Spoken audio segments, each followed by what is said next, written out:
नमस्ते, money capital channel में आप सबका स्वागत है। तो आज हम इस वीडियो में नायका कंपनी ने जो बोनस शेयर की अनाउंसमेंट की है उसके बारे में फुल डिटेल्स देखने वाले हैं।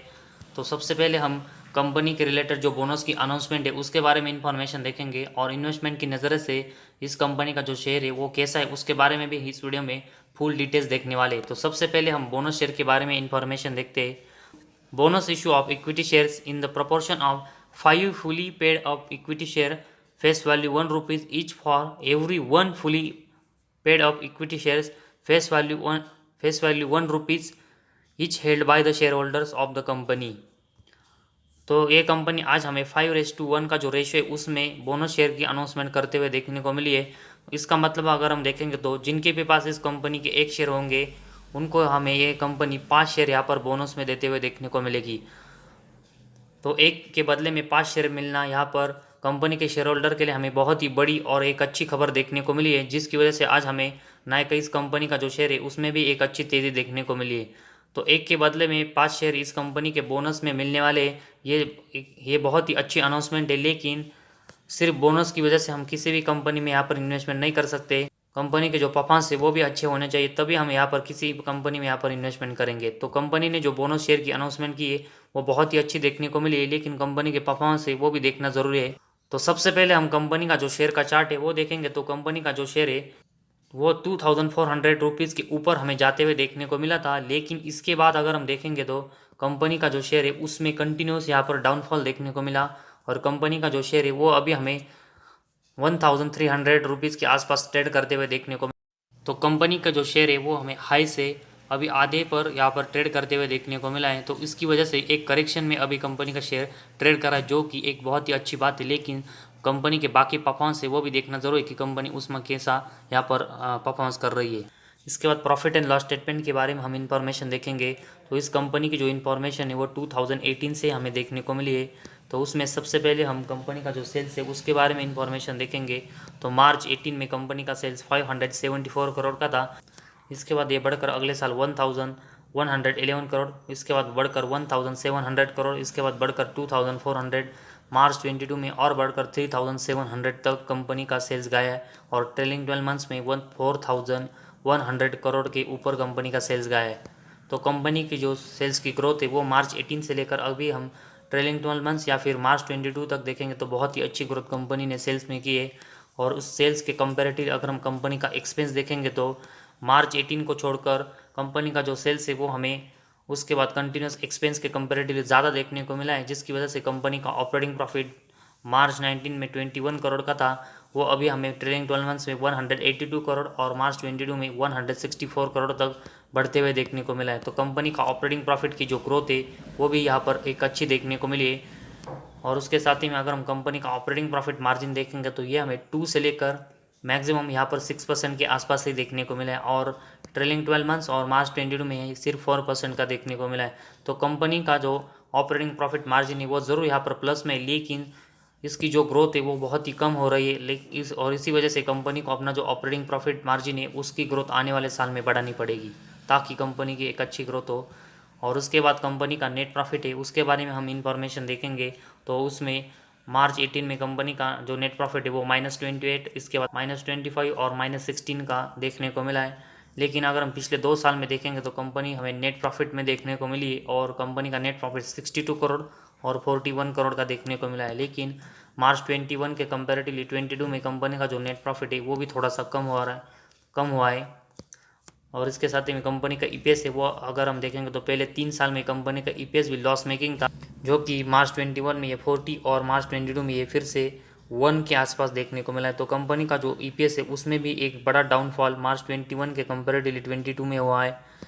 तो मार्च 21 के कंपेरेटिवली मार्च 22 में कंपनी का जो नेट प्रॉफिट में गिरावट देखने को मिली है उसका सबसे बड़ा अगर हम रीज़न देखेंगे तो कंपनी के रिलेटेड जो इंटरेस्ट रेट है वो हमें कंटिन्यूस बढ़ते हुए देखने को मिले, जिसकी वजह से हमें कंपनी का नेट प्रॉफिट यहाँ पर कम होते हुए देखने को मिला है। तो इसके लिए कंपनी को अपना जो बोरिंग्स है वो कम करना पड़ेगा ताकि कंपनी की नेट प्रॉफिट की कंटिन्यूस ग्रोथ हो।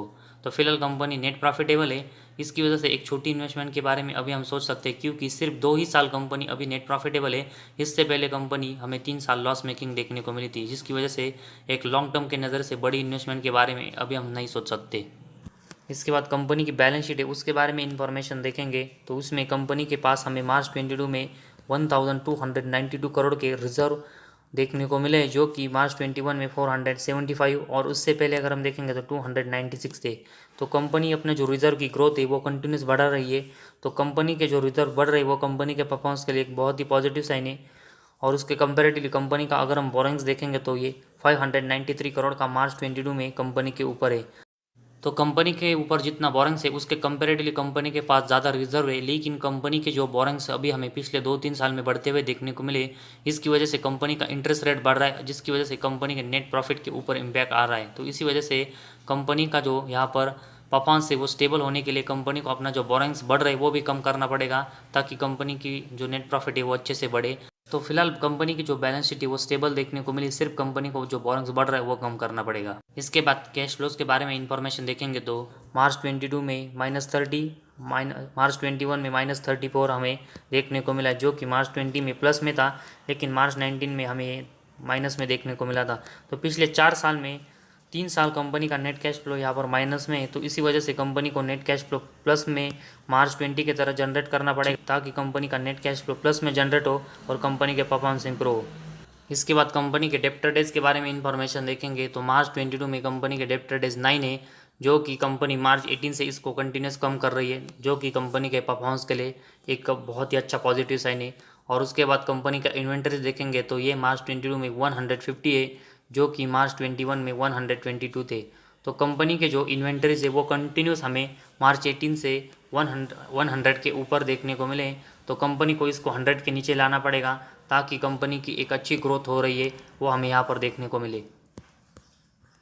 इसके बाद शेयर होल्डिंग पैटर्न के बारे में देखेंगे इन्फॉर्मेशन तो प्रमोटर के पास 52.41% की हिस्सेदारी है, एफआईज के पास 6.54% की हिस्सेदारी है, डीएच के पास 2.95% की हिस्सेदारी है और पब्लिक के पास 38.10% की हिस्सेदारी है। तो प्रमोटर से लेकर एफआईज, डीएच और पब्लिक है वो सभी हमें इस कंपनी में इंटरेस्टेड देखने को मिले, लेकिन जो डीएच की इन्वेस्टमेंट है वो इस कंपनी में थोड़ी सी अभी जून 22 में कम होते हुए देखने को मिली है। तो उसका सबसे बड़ा अगर हम अभी रीज़न देखेंगे तो कंपनी की जो यहाँ पर डिटेल्स है वो अभी बहुत ही कम हमें देखने को मिली है, और इसी कम डिटेल की वजह से डीएस की जो इन्वेस्टमेंट है वो थोड़ी ऊपर नीचे अभी होते हुए देखने को मिल सकती है। लेकिन एक बार कंपनी के परफॉर्मेंस पता चलने के बाद कंपनी की जो इन्वेस्टमेंट है वो यहाँ पर डीएस और एफआईज की वो हमें अच्छे से स्टेबल होते हुए देखने को मिलेगी। वही इसके बाद अगर हम कंपनी का पीए रेशियो देखेंगे तो 1502 यहाँ पर देखने को मिला है। तो इससे पता चलता है कि कंपनी का जो शेयर है वो अभी बहुत ही और वैल्यू पर ट्रेड कर रहा है, जिसकी वजह से इन्वेस्टमेंट की नज़र से ये नेगेटिव बात है। तो कंपनी का जो शेयर है उसमें अभी हमें बहुत ही बड़ा करेक्शन ज़रूर आते हुए देखने को मिला है, लेकिन जिस तरह कंपनी का पी रेशियो अभी देखने को मिला है जो कि और वैल्यू पर ट्रेड कर रहा है, इसकी वजह से इन्वेस्टमेंट की नज़र से बहुत ही बड़ा अभी निगेटिव पॉइंट देखने को मिला है, जिसकी वजह से अभी हम ज़्यादा इन्वेस्टमेंट के बारे में इस कंपनी में नहीं सोच सकते। तो कंपनी के अभी हमने जो परफॉर्मेंस देखे, कंपनी के सेल्स की ग्रोथ और कंपनी का ऑपरेटिंग प्रॉफिट ज़रूर बढ़ रहा है, लेकिन कंपनी का जो नेट प्रॉफिट है वो पिछले 2 ही साल में यहाँ पर पॉजिटिव में आया है, और उसके मार्च 21 के कंपेरेटिव 22 में कंपनी का जो नेट प्रॉफिट है उसमें भी गिरावट देखने को मिली, और कंपनी का ईपीएस है वो भी मार्च 21 के कंपेरेटिवली मार्च 22 में कम हुआ है। तो इसी वजह से जब तक कंपनी एक स्टेबल कंटिन्यूस 5-6 साल हमें नेट प्रॉफिट यहाँ पर अच्छे से जनरेट करते हुए देखने को नहीं मिलती और उसकी ग्रोथ है वो बढ़ाते हुए देखने को नहीं मिलती, तब तक हम इस कंपनी में लॉन्ग टर्म की नज़र से एक ज़्यादा इन्वेस्टमेंट अभी नहीं कर सकते।